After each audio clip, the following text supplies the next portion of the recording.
Breath of the Wild tells us of a highly advanced civilization that once lived in the land of Hyrule. The denizens of this kingdom had thrived thanks to the technological prowess of the Sheikah, a tribe loyal to the royal family. This loyalty stemming all the way back to the first game in the timeline, Skyward Sword. The passing of thousands of years brings us to a Hyrule heavily swayed by this tribe's power. The surface littered with ancient structures such as shrines, towers, and columns surrounding Hyrule Castle, now left in ruin all thanks to this same technology. Calamity Ganon was said to be a primal evil that had endured over the ages, all thanks to the curse put on the hero. The Demon King was reborn into the kingdom of Hyrule only to be defeated time and time again. This hatred for the royal family soon transformed him into the monstrous entity known as Calamity Ganon. The Sheikah prepared for his eventual return and constructed both the divine beasts and guardians. These mechanical weapons assisted the hero and princess when the Demon King returned, resulting in his eventual defeat. Hyrule would be at peace for 10,000 years, until Calamity Ganon returned and infected the machinery with his malice. The realm of Hyrule fell into a state of chaos. The land's now filled with monsters and corrupt guardians.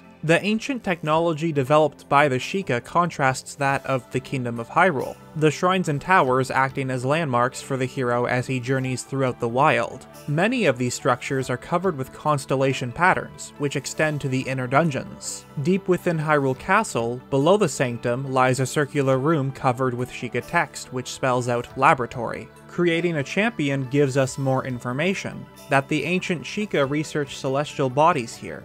This room is an astral observatory. Just like other technology made by the Sheikah, constellations and stars are seen on the top portion of the wall. Many observatories in the real world are dome-shaped, very similar to the laboratory in Hyrule Castle. The ancient technology from Breath of the Wild appears to be connected to the tribe's interest in the celestial bodies covering Hyrule's night sky.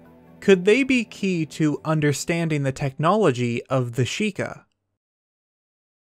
Before we begin today's theory, a huge thanks to Crunchyroll for sponsoring this video. Right now, you can click the link in the description, crunchyroll.com/NintendoBC, and get a 14-day free trial of Crunchyroll Premium, giving you access to unlimited anime, manga, and drama titles as soon as 1 hour after aired in Japan. With Crunchyroll, you get access to all of the best shows like Attack on Titan, Shield Hero, and the one I've been binging recently, Demon Slayer. Crunchyroll Premium lets you watch your favorite shows ad-free in 1080p HD, whether it be on your console, computer, or phone. Aside from the already mentioned anime, some of my personal favorites include Fullmetal Alchemist Brotherhood and My Hero Academia. There's a massive variety of shows available, whether you enjoy the more fast-paced action or the ones that really tug at the heartstrings. Even Breath of the Wild is said to have been heavily inspired by this medium, and if you go to the link in the description and sign up, you can start watching right away. That's crunchyroll.com/NINTENDOBC.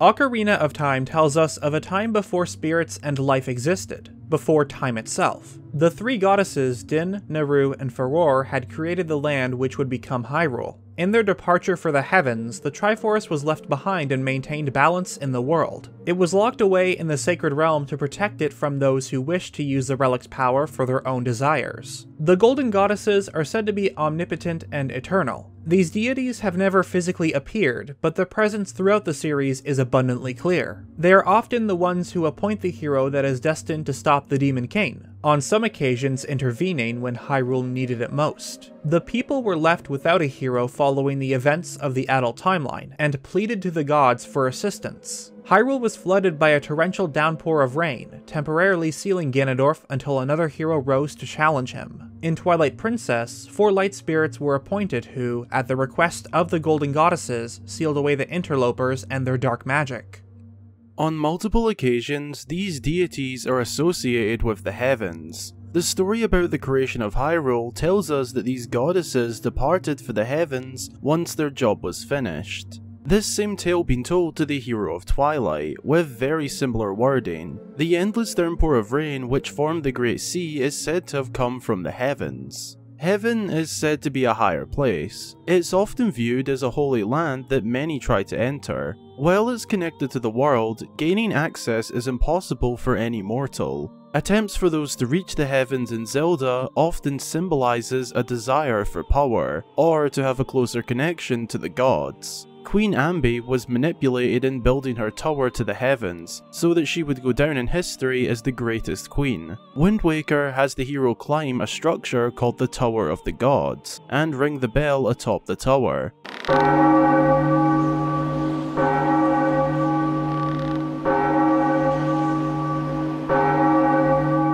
Only then do the gods acknowledge him as the true hero. Twilight Princess tells us of a race referred to as the Oka. The localization was heavily butchered. The following is an accurate translation of the Japanese version. As a matter of fact, there is a theory that a race even closer to the gods than the Hylians created Hyrule. And then, together with the birth of the Hylians and the construction of their new capital, they constructed a capital that floated in the sky and began to live there. This passage is meant to be taken not only literally, but also figuratively. Hylians were said to be the closest race to the gods, yet the Oka are implied to have a deeper connection to these deities. Their advanced technology led to the creation of the city in the sky, as well as the Dominion Rod, also called the Rod of Heavens. This item was used by the messenger to the heavens whenever the royal family needed to communicate with this tribe. Link is acknowledged as the messenger once he obtains this rod, and is given the ancient Sky Book, which was passed down from the Oka to the Sheikah. The hero finds all 6 missing Sky characters beneath owl statues. It's clear that the Sheikah are closely connected to this race. It makes sense as the Shadow Folk are loyal to the royal family. The Sheikah tribe may have researched the stars and constellations because of the gods' connections to the heavens. The word shrine is described as a place regarded as holy because of its associations with a divinity or sacred person or relic, marked by a building or other construction. The word divine in Divine Beast is said to be of, from, or like a god, or even a god. Being the chosen guardians of the goddess Hylia, and therefore the protectors of Zelda, the constellations and stars that cover this technology could represent their close connections with the golden goddesses. Breath of the Wild has 2 ancient tech labs set up in Hateno and Akkala, both fixed with giant telescopes. One appears to be pointed directly at Satori Mountain, possibly to observe the phenomenon that occurs there occasionally with its bright lights at night and rumors of an ancient sage. Meanwhile, Robbie's is built with many gears that allow the telescope to be rotated on both axes. The telescope is pointed in the direction of Death Mountain, but was most likely used to observe the night sky, whether it be celestial bodies or constellations. Very little was known about the Sheikah's technology. The constellation patterns found on these structures would be more than enough of a reason to research the night sky. But this doesn't explain why the ancient Sheikah were obsessed with researching celestial bodies. It's possible that the stars held some sort of clues for when Calamity Ganon would return. Kane Rome states that it was a prophecy which led to the excavation of Sheikah relics. But there was also a prophecy. The signs of a resurrection of Calamity Ganon are clear. Both the King and Zelda mention this fortune teller in their diaries, with minimal context. All we know is that a fortune teller had a prophecy of Ganon's return. The term prophecy means a message claimed by a prophet which is communicated to them by a deity. This individual is never referred to as a prophet, but a fortune teller. Many methods of fortune telling exist, some examples being tarot reading, necromancy, and astromancy, divination by the stars, more commonly known as astrology. A pseudoscience that claims to divine information about human affairs and terrestrial events by studying the movements and relative positions of celestial objects. The prophecy states that signs of a resurrection of Calamity Ganon are clear. It's an observation, not necessarily a message received from a deity. Creating a champion does imply that it was the Queen, and we have discussed that possibility in a previous episode. But the book brings this up not as a statement, but a possibility. The Sheikah have been depicted as fortune tellers in previous titles. Perhaps the one from Breath of the Wild is of the same race. The constellations in the sky may have served an important purpose: to predict the return of the Calamity. The influence Calamity Ganon has on celestial objects is seen in Breath of the Wild.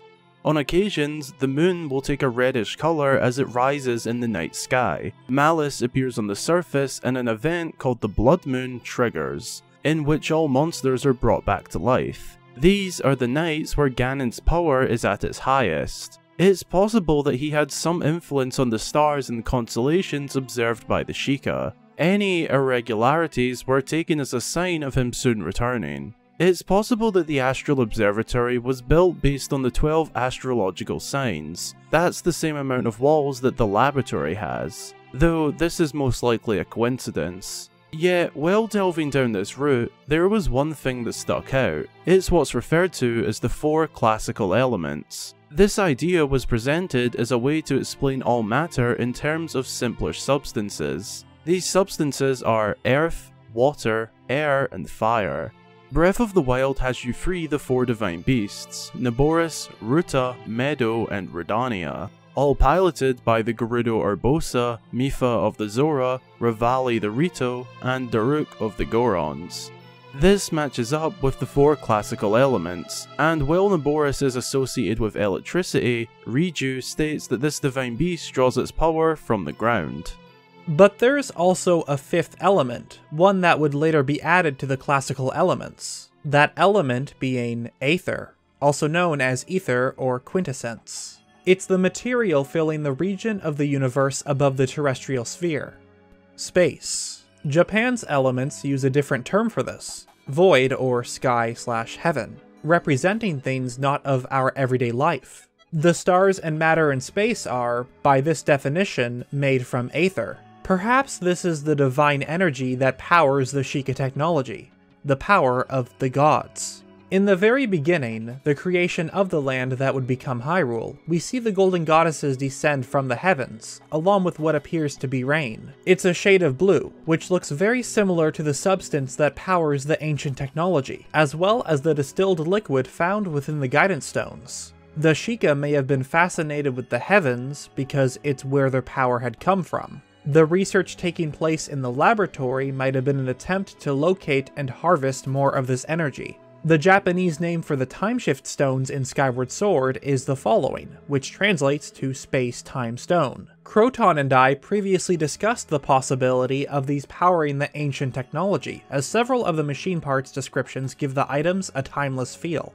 Though it's possible that, while the source of ancient technology may have originated from the heavens, it has no ties to the divine power of the gods. There's one object in the game that falls from space, and it's one of Breath of the Wild's rarest items. A star fragment, said to be a mysterious stone fragment that fell from the sky. It can be sold at a high price or used to upgrade certain gear. While it's implied to be part of a star, the in-game description states that it is a stone fragment. It may be referred to as a star because of its shape. This item also appears in Spirit Tracks and Triforce Heroes, in which both reference it coming from the sky. Breath of the Wild's Guardians have 2 parts worth discussing, the Ancient Cores and Giant Ancient Cores. Both are said to have powered ancient machinery, described as an energy crystal. Their interiors are very similar in color compared to the star fragment, with the design of the Giant Ancient Core standing out. It sort of looks like an orrery, a mechanical model of the solar system or of just the sun, earth, and moon. Perhaps these cores are small nuclear reactors. Yet another reason for the Sheikah to observe the stars. While the design of the Sheikah technology is talked about frequently, this constellation pattern has been seen before. It's not exclusive to Breath of the Wild. A very similar design is seen both on the exterior and interior of the Tower of Gods in the Wind Waker. In fact, many characteristics of the shrine can be seen in this structure. Both the statues and walls have that familiar bluish colour. Each is designed to test the hero, and like the former, the tower rises up from beneath the surface. There's a very good chance that this dungeon was also built by the Sheikah tribe. Could this technology also be powered by the ancient energy from Breath of the Wild?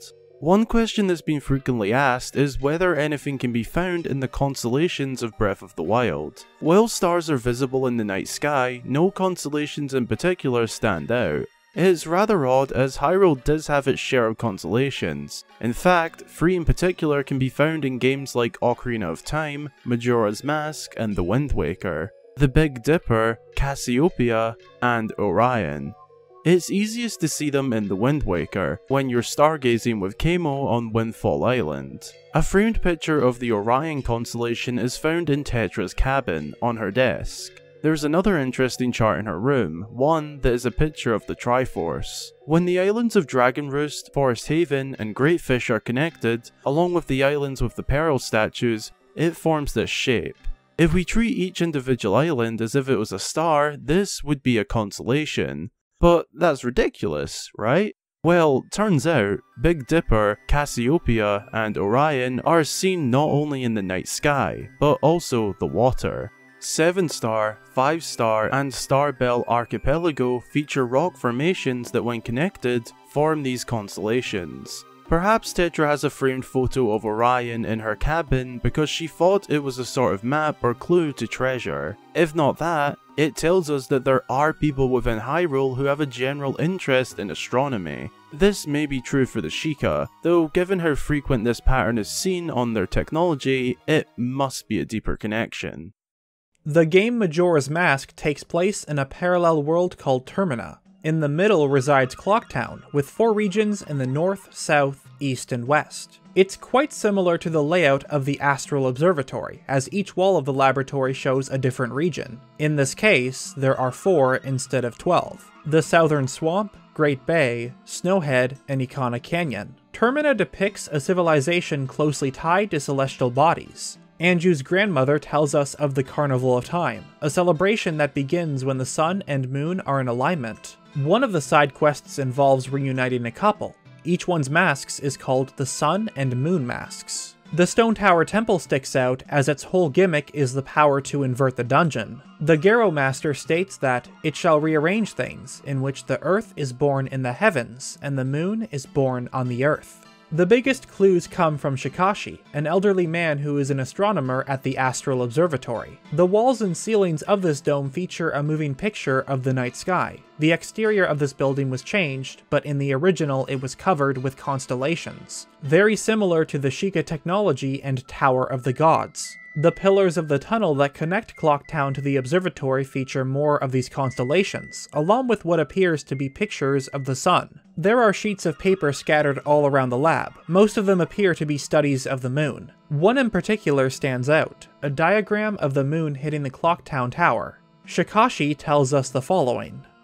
I have been enamored with the moon since I was a child. Now I spend my days gazing at it from here. The moon has long been considered a mystical body, which people have worshipped and feared. That alone shows how the moon has a cosmic influence that affects our daily lives.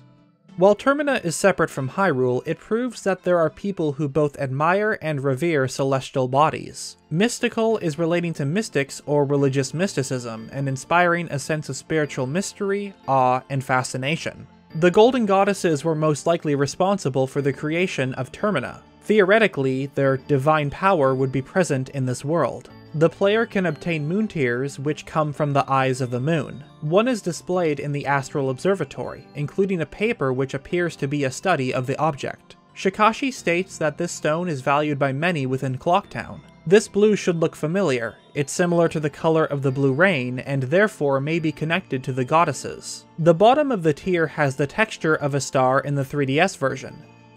Sheikah himself is an interesting character. In Ocarina of Time, he speaks of the Sheikah tribe, and how one of them is living in the castle. Once Ganondorf flees, Sheikah notes that the woman on the horse was a Sheikah. As an adult, he is found in Kakariko village and states the following.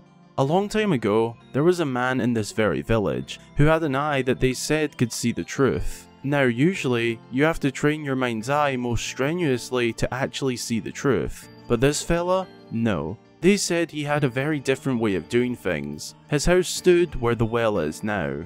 Sheikah himself is a Hylian. However, his obsession over the stars along with his extensive knowledge of the Shadow Folk in Ocarina of Time associates him with this tribe. The Sheikah are never seen in Majora's Mask, yet the Mask of Truth mentions them in its description. It's the only time this race is ever referenced. But when you take a step back and look at many of the items built by the Sheikah, a pattern begins to emerge. The lens of truth, allowing the wearer to view things invisible to the naked eye. the Mask of Truth, letting you talk to the Sheikah stones and read the minds of animals, and the Hero's Charm from Wind Waker, which lets you see the life gauge of enemies. Were these items made to give other races abilities of the Sheikah tribe? One of Breath of the Wild's monks has an interesting quote. They state that they were blessed with the sight of Goddess Hylia, and Masterworks mentions them receiving revelations from her. It's possible that the sight referenced is referring to a natural ability of seeing the unseen, without the use of items. Madame Fanadi, the fortune teller from Twilight Princess, would have a gift of foresight as she can predict the future, and she shares the same traits of that of the Sheikah. Red eyes, pale hair, and a Sheikah mind's eye on her forehead. Now, here's where things get interesting. Little is known about the telescopes from the Heiteno and Akala laboratories. The player can't even look through them. There is a parallel between the description of the Lens of Truth and telescopes in real life. They let you see mysteries that are invisible to the naked eye. But whilst it's possible that the Lens of Truth is simply the result of science, to everyone else, this is merely magic. Your ancestors called it magic, and you call it science. Well, I come from a place where they're one and the same thing. This seems plausible, but there are some abilities of the lens that make it feel a bit more supernatural. That's when an interesting thought came up. Is it possible that the telescopes used by Pura and Robbie were equipped with Lens of Truth technology? There are no constellations in Breath of the Wild sky that stand out. Either the Sheikah looked for constellations not known, or it's possible they saw something that others couldn't see, whether it was signs of Ganon's return or the source of their divine energy. There is evidence that suggests Shikashi's telescope was equipped with this technology. Looking to the right shows a man atop one of the pillars, by the location of a grotto. And yet, when you go over to that spot, the person cannot be found. Only by using the telescope will you notice them. Similar to the items, this would have been done to give anyone the power of sight. The Astral Observatory from Breath of the Wild has another secret. Completing the Trial of the Sword takes you to a chamber that is very similar. Upon further inspection, it's revealed to be a direct copy of the one in Hyrule Castle. The silhouettes of locations from across Hyrule are present, and the constellations on top of the wall are the exact same, down to the last star. Within this chamber lie 7 monks who all feature the poses of the 7 sages from Ocarina of Time. Given this information, along with how the Master Sword acts as a gateway to this trial, Link may be in the Sacred Realm. That, or they are 2 places on different planes of existence. There's one final point to address, and this comes from another theorist, Rinkuto. He believes that the Astral Observatory was built to house the Gate of Time from Skyward Sword. Similar to the coincidence of the astrological signs matching up with the number of walls in the lab, the Gate of Time itself has 12 teeth on the gear. But what really makes you stop and rethink everything you know about this game is this structure on the 2nd floor of the Sanctum. Take a close look at the pattern surrounding the Triforce. Now here's a picture of the Gate of Time. The pattern is the exact same. Was the laboratory built to hold the Gate of Time? The royal family had concealed the Astral Observatory, presumably at the time the Sheikah were banished. Was there an ulterior motive in doing this? But where would the Gate of Time be? Is it still hidden away within the castle, or was it destroyed sometime 10,000 years ago? It may sound ridiculous that a Gate of Time would be in Breath of the Wild, but I've only gone over the breadcrumbs of this theory. Rinkuto has an entire video talking about the multiple connections between Skyward Sword and Breath of the Wild, and trust me, there is a lot. The video is in French, however his community has just recently added English subs to the video. It's a fantastic video with some top-notch editing, and I highly recommend watching it. The link to that video will be in the description. Special thanks once again to Crunchyroll. Reminder that if you go to the link in the description, crunchyroll.com/NintendoBC, you'll get a 14-day free trial of Crunchyroll Premium, with unlimited anime that you can watch ad-free in 1080p HD. If you have any shows you'd like to recommend, feel free to post them in the comments below. Thank you for watching this extensive video on the Sheikah and their research of the stars. I'd like to thank Hyrule Gamer for joining me on this video. There's another one over on his channel where we discuss Raru's possible connections to the Headmaster in Skyward Sword. A link to that video will be in the end card. 200 300,000 subscribers. You all never cease to amaze me with your incredible support. I want to thank all of my friends, family, patrons, and viewers for sticking with me throughout these few years. Here's hoping we can celebrate 300,000 before the end of 2020. Thank you all very much, and I'll see you in the next episode.